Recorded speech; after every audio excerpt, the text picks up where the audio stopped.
తెలంగాణలోని హన్మకొండలో నడి రోడ్డుపై అందరూ చూస్తుండగానే మరో ఆటో డ్రైవర్ను హత్య చేయడం కలకలం సృష్టించింది. మరిన్ని వివరాలు మా ప్రతినిధి రవిచంద్రన్ అడిగి తెలుసుకుందాం. రవిచంద్ర, హత్యకు గల కారణాలేంటి? అంతకుండా పోలీసులు అదుపులోకి తీసుకున్నారా?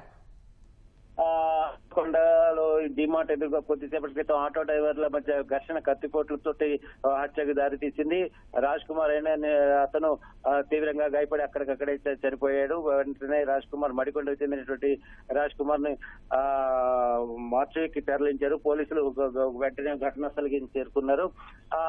ఈ రాజ్ కుమార్ కు అలాగే వెంకటేశ్వర్లకు ఇద్దరి మధ్య గత కొంతకాలంగా ఒక అమ్మాయి వ్యవహారం మీద ఒక అమ్మాయి సంబంధించి ఒక యువతికి సంబంధించి ప్రేమ వ్యవహారం అలాగే గొడవలు జరుగుతున్నాయి.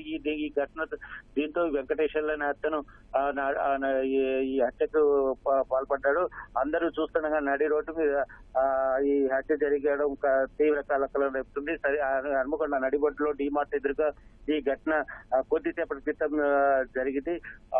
నిందితుడు ఎవరైతే ఉన్నారో అతను 3 సార్లు కత్తితో వెంటనే రాజ్ కుమార్ అక్కడికక్కడే చనిపోయాడు. వెంటనే నిందితుడిని కూడా పోలీసులు అదుపులో తీసుకున్నారు. అయితే ఆ తర్వాత ఈ ఘటనకు అసలైన కారణాలు ఏంటి అన్నది సుబేదారి పోలీసులు విచారిస్తున్నారు. రాజ్ కుమార్ ని ఎంజీఎం మార్చుకి తరలించారు. ధన్యవాదాలు రవిచంద్ర.